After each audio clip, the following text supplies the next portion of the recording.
first moved here permanently, it was a tremendous decision to make. It was Bob and I spent many hours wondering whether we'd done the right thing or not.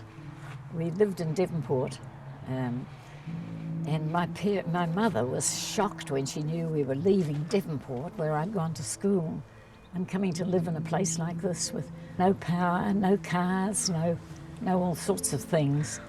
And that house on the beach, I lived in that for 40 years, that same house. So, Waiheke had a big hunk of my life. But it was a good place for people with a bit of ambition to come and get stuck in and make your mark on the place.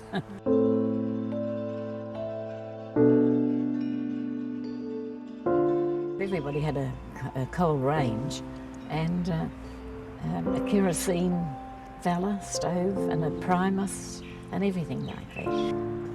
It was a pioneering spirit in a way, that you didn't have all these niceties that you have today, and you just had to learn to get on and make the best of it as you could.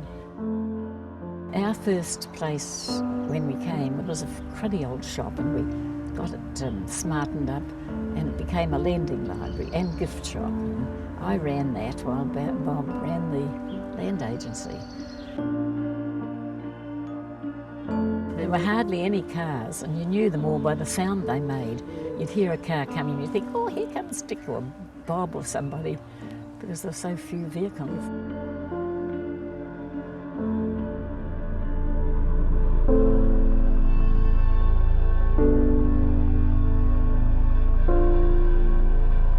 I mean, this was a country place with simpler attitudes, hardly any transport. I mean, of course, the barge came to bring the groceries and things in, and the scow came down from Auckland twice a week, and of course that was the lifeline. When you had a shop, you had to work in with when the barge was coming, to be there to unload your stuff and price it and everything.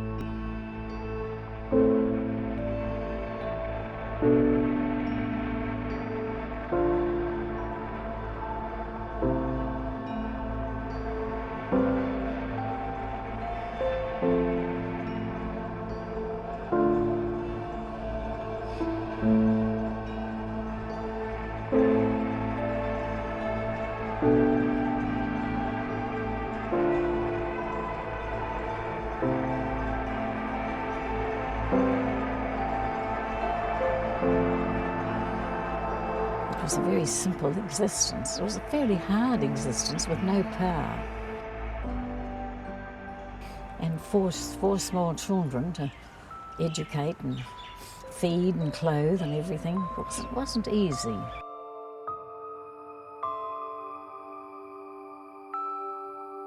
Well, of course, I was very involved with 4 children, all attending the primary school.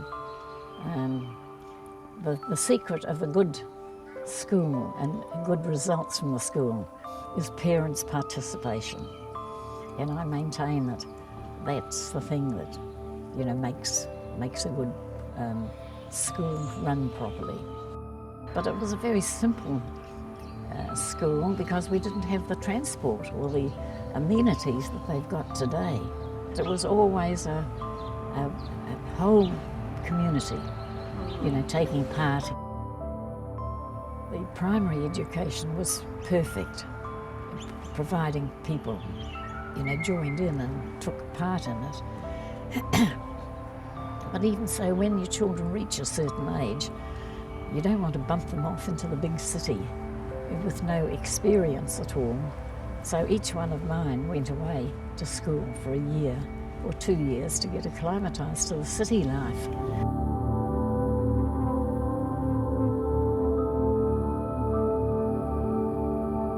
Young, say 16, 17, 18-year-olds, even a bit before that.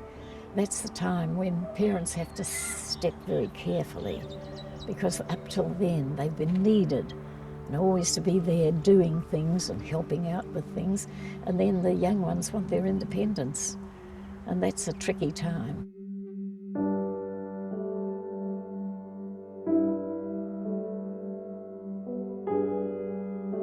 place has changed so much and improved so much.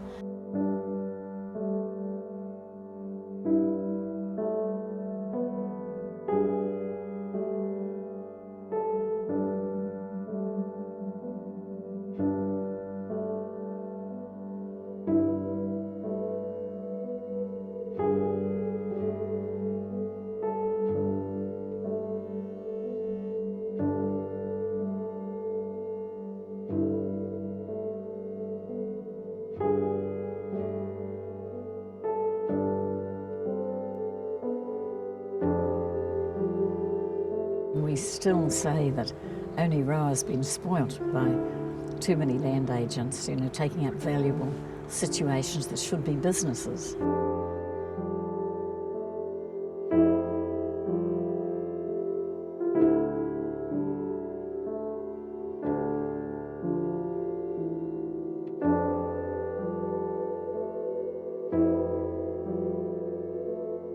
But there was a lot of resentment, of course, when the land was cut up and the well-to-do were buying so much. But see, the financial terms now have altered so much that we're all struggling just to make a living and make sure that, things are done fairly. That we've got a wonderful community. Some of the advantages we've got over a big city, we've got things here that no other community's got at all. It's a vitally interesting place. There's always something that you don't agree with, and it's a good argument and a good discussion. I don't know, I think that's part of the lifeblood of Waiheke, always disagreeing about something. I've retired now, and really all I want is peace and quiet, and I don't want to be a big shot and make decisions about whether we should have wheelie bins.